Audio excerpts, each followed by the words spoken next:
আপনার ডালিম গাছের পাতায় এমন গোল গোল লালচে বাদামি বা কালো দাগ দেখা যাচ্ছে, সাবধান, এটি কিন্তু গাছের মারাত্মক পাতার দাগ রোগ বা লিফ স্পট ডিজিজ। এটি মূলত ছত্রাক কিংবা ব্যাকটেরিয়ার আক্রমণের কারণে হয়ে থাকে। এই রোগের কারণে ডালিম গাছের পাতা দ্রুত হলুদ হয়ে ঝরে পড়ে, যার ফলে গাছের বৃদ্ধি থমকে যায় এবং ফলন মারাত্মকভাবে কমে যায়। প্রথমে গাছের ডাল ও পাতাগুলো কেটে গাছ থেকে দূরে সরিয়ে ফেলুন অথবা পুড়িয়ে ফেলুন। এরপর ব্যবহার করুন কপার অক্সিক্লোরাইড গ্রুপের ছত্রাকনাশক কপার ব্লো অথবা কোপরাবিট।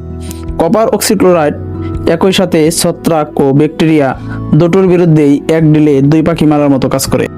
প্রতি লিটার পানিতে 2 গ্রাম হারে কপার অক্সিক্লোরাইড ভালো করে মিশিয়ে 10 দিন পর পর বিকেলে 2 থেকে 3 বার স্প্রে করুন। ইনশাল্লাহ আপনার ডালিম গাছ আবার সুস্থ ও সতেজ হয়ে উঠবে। গাছপালা বিষয়ক এমন আরও দরকারি টিপস পেতে এখনই আমাদের চ্যানেলটি সাবস্ক্রাইব করে পাশেই থাকুন। ধন্যবাদ।